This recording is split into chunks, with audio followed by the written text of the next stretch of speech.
मध्य प्रदेश में विधानसभा चुनाव के लिए सियासी रैलियां जारी है।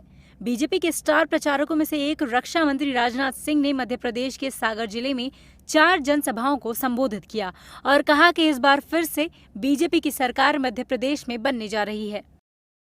18-20 वर्ष पहले मध्य प्रदेश की क्या हालत थी और आज कितना बड़ा अंतर है। आप कहेंगे भाई 20 साल का समय कोई कम होता है, लेकिन मैं आपसे पूछता हूं 50-55 वर्षों तक लगातार हुकूमत कांग्रेस ने की है। लगातार 50-55 वर्षों तक यह मध्य प्रदेश बीमारू राज्य के रूप में क्यों सारे हिंदुस्तान में जाना है। ईमानदारी से अपने राज्य के विकास के लिए, अपने क्षेत्र की, अपने राज्य की जनता के विकास के लिए जो काम करना चाहिए उन लोगों ने काम नहीं किया।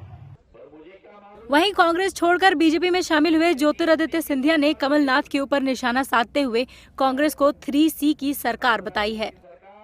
पर मुझे क्या मालूम ये 3C की सरकार बनेगी। क्या है 3C? कमलनाथ जी की सरकार, 3C की सरकार, कट की सरकार, कमीशन की सरकार और करप्शन की सरकार। ये कट, कमीशन और करप्शन की सरकार जिसने लोगों के साथ वादा खिलाफी की और जब सिंधिया परिवार के मुखिया को ललकारा तो समझ गया।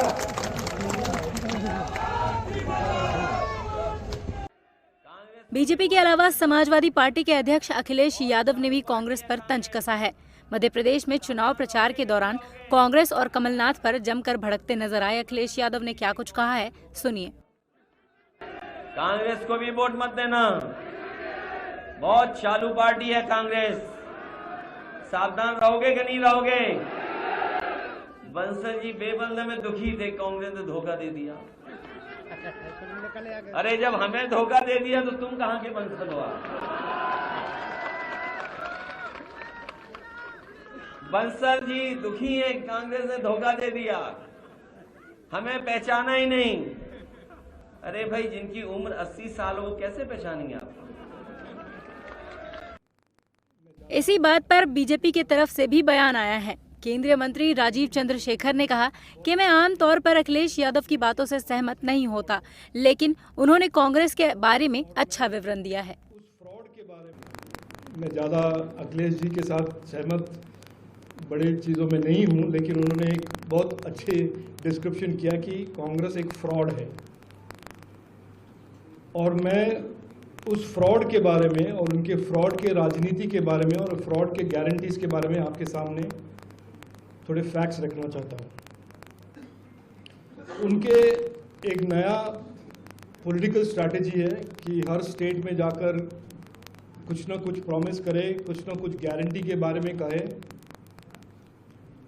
और इलेक्शन के बाद उस गारंटीज को भूलकर कुछ और करे, और उस कुछ और के बारे में भी मैं आपके सामने कुछ फैक्ट्स रखूंगा। वहीं कांग्रेस सांसद जयराम रमेश ने प्रेस वार्ता करके कांग्रेस द्वारा किए गए कार्यों का गुणगान भी किया। कांग्रेस पार्टी में विश्वास है कि 3 दिसंबर को जब नतीजा निकलेगा आप देखेंगे मध्य प्रदेश की जनता 18 साल बीजेपी की सरकार से तंग आकर एक बार फिर कांग्रेस पार्टी को जनादेश देगी और इस बार कांग्रेस सरकार 5 साल जरूर चलेगी, क्योंकि जो गद्दार थे वो हमसे निकल गए। इसी चुनावी रैलियों के बीच बीजेपी प्रदेश अध्यक्ष विष्णुदत्त शर्मा पवई में आयोजित कार्यकर्ता सम्मेलन को संबोधित करते नजर आए।